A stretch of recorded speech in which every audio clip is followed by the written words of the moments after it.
যেই হোক না কেন, যতটুকুই হোক না কেন, আমরা 200 লোক হতে পারি, বাট আমরা মুসলমান ঘরের সন্তান। আমরা যখন কথা বলবো কাপুরুষের মতো নয়, বীরপুরুষের মতো কথা বলবো, ঠিক কিনা বলে?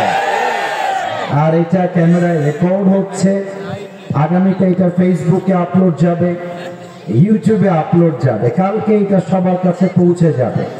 তো আমি সবাইকে আবদার রাখবো, যারাই আমার মাহফিলে আজকে এসেছেন, আমাকে যখন উত্তর দিবেন ঠিক বেঠিক বলবেন, যাই বলবেন এমন ভাবে বলবেন যেন আপনাদের সাউন্ড শুনলে মানুষ বুঝতে পারে এখানে কোনো বিড়ালের বাচ্চা নয়, সব সিংহের বাচ্চাগুলো আমার সামনে দাঁড়িয়ে আছে, বসে আছে। এমন আওয়াজ সবার থাকবে তো ইনশাআল্লাহ। আল্লাহ যেন আমাদের সবাইকে কবুল করে, পড়েন সবাই আমিন। মাহফিলে কি মায়েরা বোনেরা এসেছেন? কোন দিকে এসেছেন মায়েরা বোনেরা?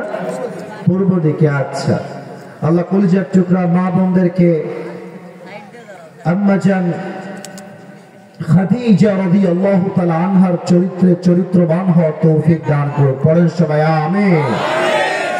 আসলে মাহফিলে আসার পূর্বে অনেকগুলো মেসেজ পেয়েছি আমি আমার মেসেঞ্জার, আমার যেই মেসেঞ্জার আছে সেখানে।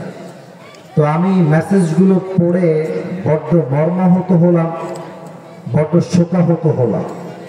আমার মনে হয় যে আজকাল বাংলাদেশের পেছনে কথা বলো না, কথা বলো না, একদম কথা বলবেন না। আপনারা বিশৃঙ্খলা করলে আমার কথা বলতে অসুবিধা হবে। যুবক ভাইয়েরা আশা করছি একমত হবেন, আমার আব্বা যান আপনারা হয়তো বা একমত হবেন। আমাদের এই বাংলাদেশে 80% বেশি যুবক ভাইয়েরা ডিপ্রেশনের শিকার, চিন্তার শিকার। এবং যদি বলি অনেকে হয়তো মুচকি হাসি দিবেন, বাট কথা এটাই সত্য, 80% যুবকই ছ্যাঁকা খেয়ে বেকা হয়ে গেছে। এরকম যুবক বাংলাদেশে বলেন তো সবাই আছে না নাই? এই যে আমার আব্বা জান গুলো বসে আছে, আমি যুবকদেরকে ডাক দিয়ে একটা কথাই বলবো, তোমরা হয়তো ইউটিউবে অনেক মোটিভেশনাল ভিডিও পাবা, অনেকের মোটিভেশন তোমরা মাঝে মাঝে ইউটিউবে ফেসবুকে শোনো। আমার মনে হয় তোমার চোখে শ্রেষ্ঠ মোটিভেশন তোমার বাবা হওয়া দরকার।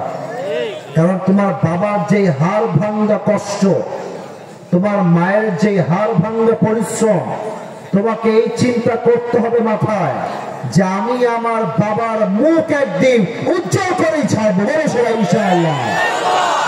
আর আমরা যারা এখানে এসেছি সবাই আমরা গ্রামের ছেলে, আমি আসিফও গ্রামের ছেলে, আমার বাবাও গ্রামের ছেলে, আমার মাও গ্রামের মেয়ে।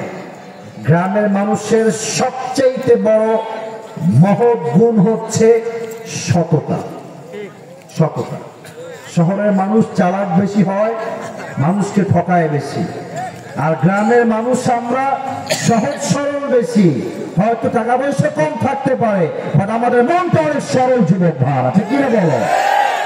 আমি প্রত্যেকটা যুবকের পায়ে হাত রেখে আবদার করতে চাই, যুবক ভাইরা, ডিপ্রেশন দিয়ে কাজ হবে না। যেই বেডি জীবন থেকে গেছে ওর চাইতে 1000 গুণ বেটার অপশন আপনাকে দিবে ইনশাআল্লাহ। ওইসব নিয়ে ভাবার টাইম নাই।